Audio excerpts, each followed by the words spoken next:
What makes me different from 98% of all people? It's not just one thing, it's a couple things. Probably the most noteworthy thing is the library brain thing. I'm sort of a machine, sort of a piece of machinery. The way my brain operates, the way my face operates. They say you are what you eat. I'd say you are what you read.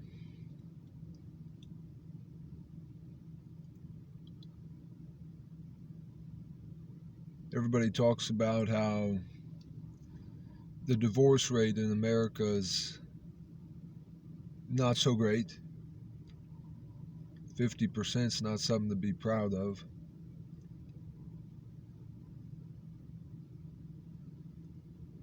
It's not like all of your problems can be fixed one way,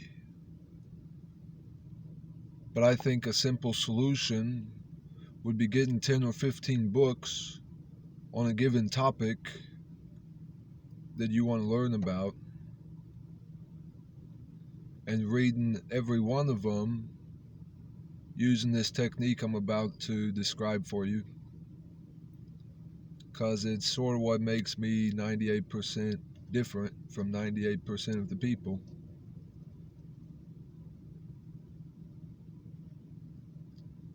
I started this idea long ago when I'd been learning so much it became sort of difficult to communicate with other people. In truth, all I needed was more patience. Now that I'm developing more patience, everything is going smooth, kept swell.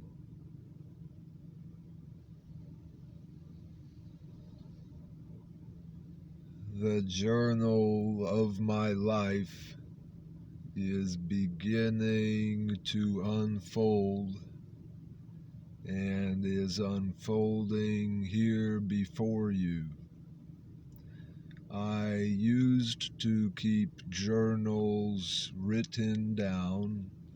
Now I keep these journals on YouTube so that I can look back and see where I came from, so that I can remind myself where I'm going. There's a video on my channel called Liquid Democracy 001. And there are some pros and cons, some pitfalls and some advantages.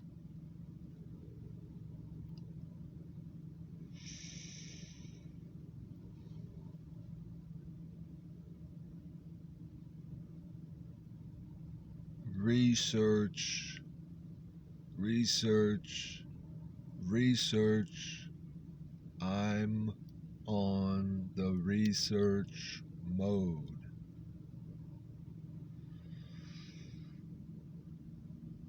Oftentimes, I listen to audio in my automobile.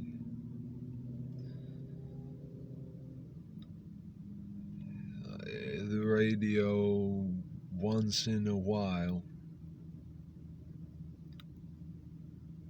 Here recently, I started downloading YouTube MP3s.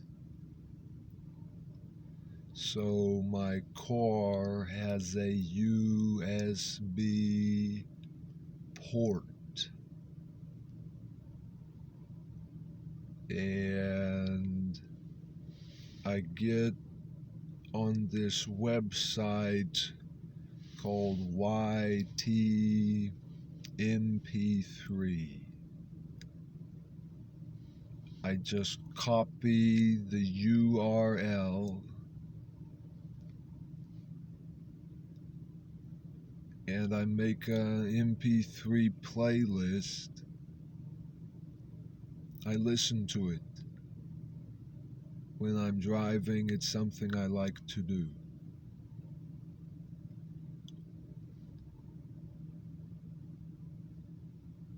The most beautiful thing about the world we live in today is that yoga is a part of it.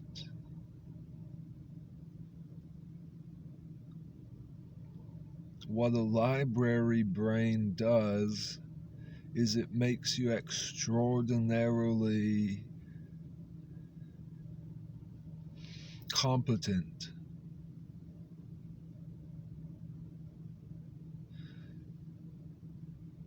at many different things.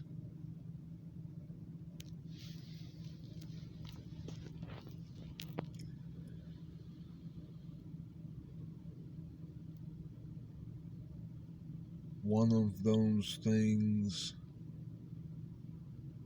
for me has been Tai Chi. I think of Tai Chi being one of my forms of yoga.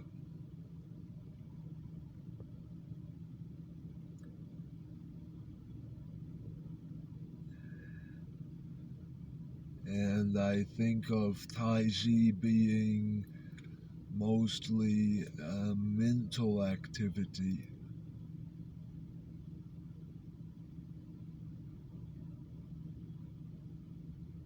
I think of myself in the flow through what I have to offer,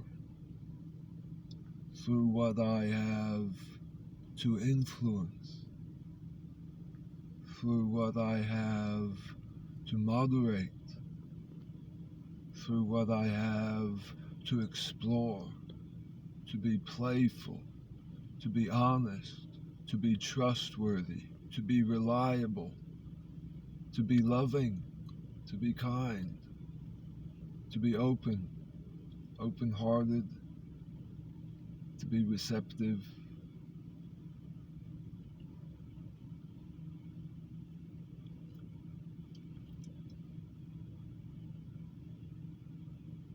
Language is one of my most fascinating studies. Humans didn't always use to speak. The ability for a human to speak and use a given vocabulary is extraordinarily beautiful.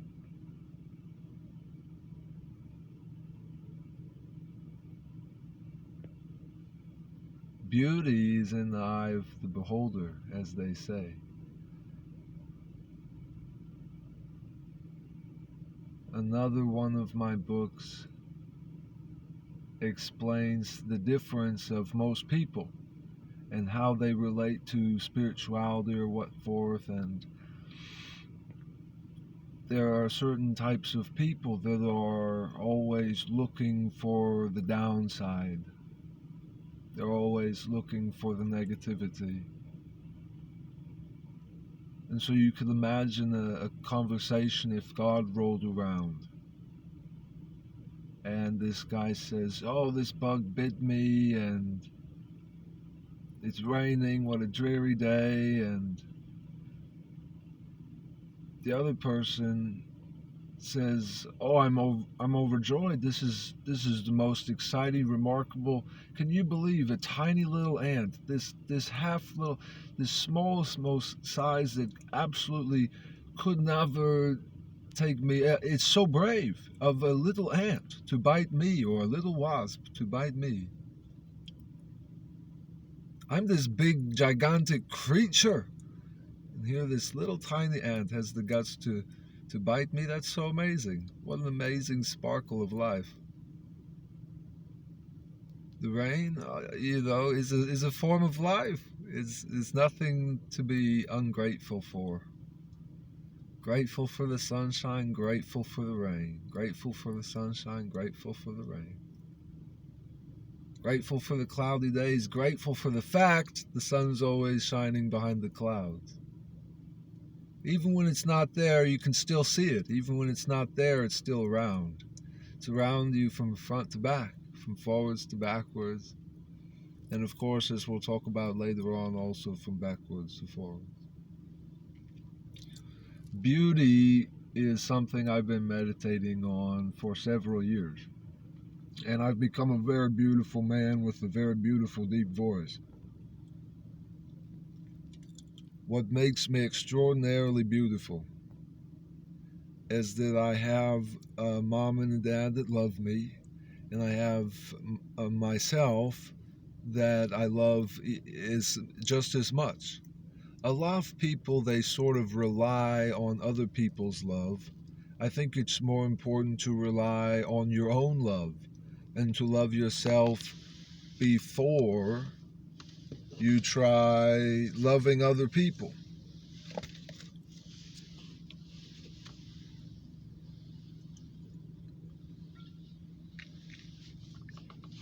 In many ways, if you master beauty, you're mastering intent. And if you're mastering beauty and the power of intention, then you're mastering yourself. You're mastering the principles of nature. That's what you want, baby.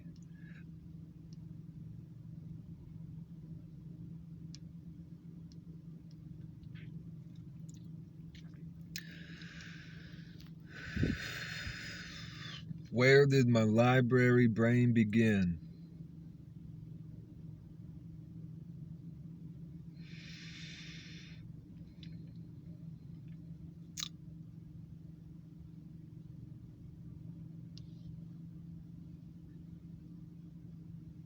One of my family members had convinced me to get on the social media and follow an influence person named Tai Lopez.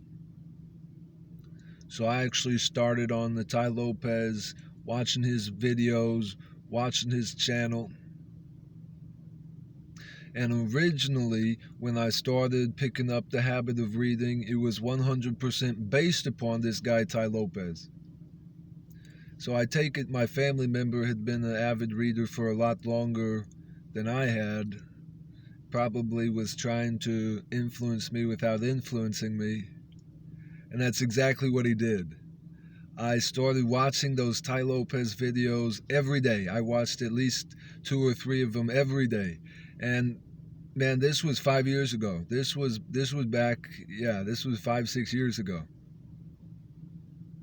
This is what originally started my library brain. Now later on, as also from influence from Tai Lopez,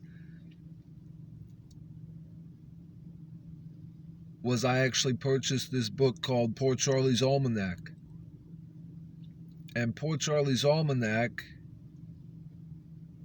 expanded that idea of being a voracious reader, and it made me 10 times more joyful about maintaining this habit of lifelong learning and about following my own learning path, and not just following the path that someone else sets out for you, but setting forth your own path of learning what you want to learn about, to expand on your own creativity, to allow your own curiosity to lead you in a new direction, in a new dream, in a new pair of almonds.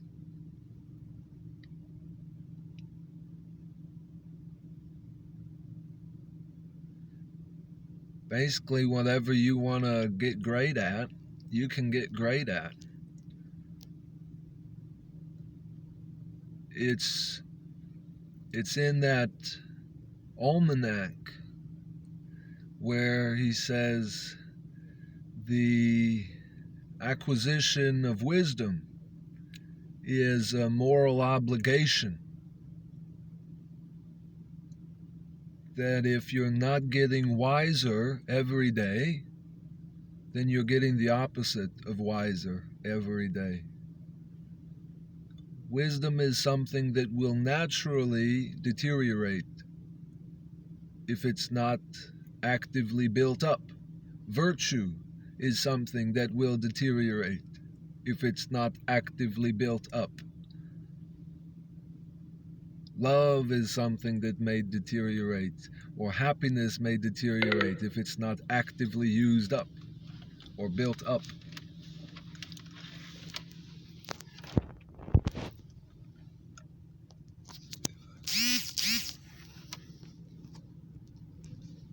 There we go. So, wisdom is cool. I like wisdom. I like the evolution of language. That's one of the books I'm studying now. Where in the big picture does this actually matter? I saw myself as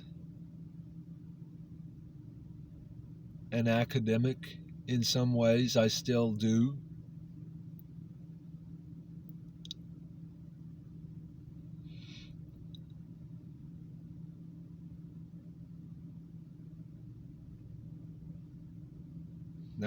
Now I've got a YouTube channel, so I'm an academic with a YouTube channel, which is what I didn't used to be. Years ago I was just an academic. Now I'm an academic with a YouTube channel. Go me.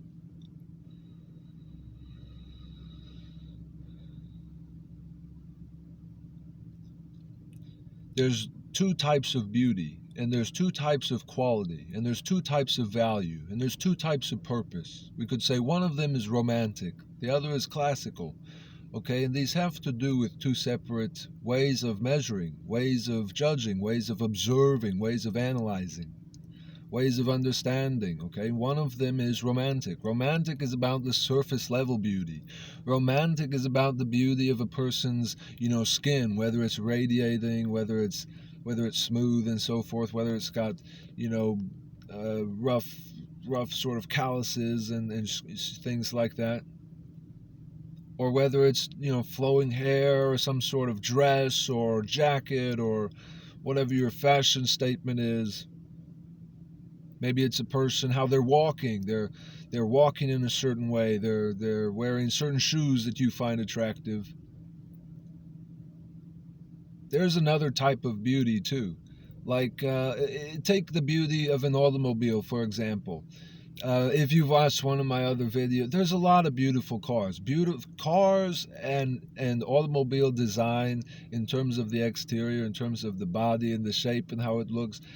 Those can be very aesthetically beauty. So that's the one type of beauty. There's romantic beauty, air quotes, romantic, is that it's aesthetic. It's outside. It's the beauty of a flower. I've got a flower. There's actually one. So it's the beauty of a bloom, of a blossom. Apples, any sort of fruit, starts as a flower, a blossom.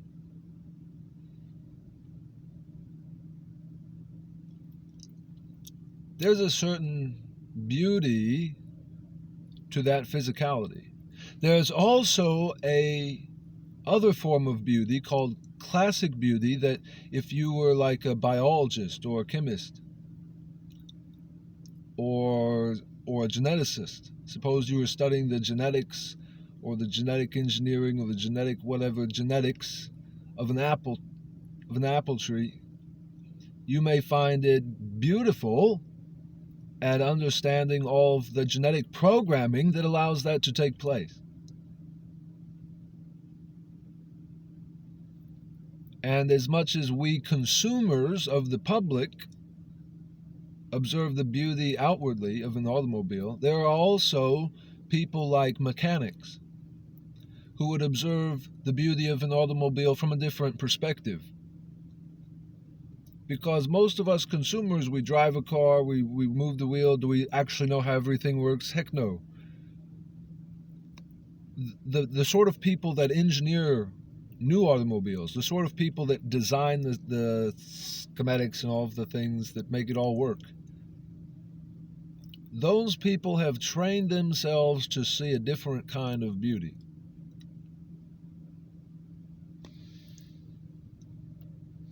A mechanic, when they're working on your car, they're in the flow, they're still in the flow. You could never be in the flow working on your car if you don't know anything about it. But they're in the flow. Because they understand the non-aesthetic beauty. They understand the underlying form.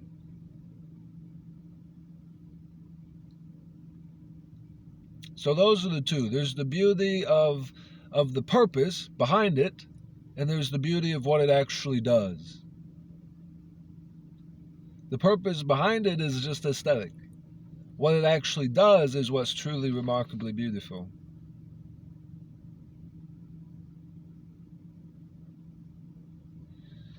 Now, in the next video, you're going to understand a little bit more about my library brain.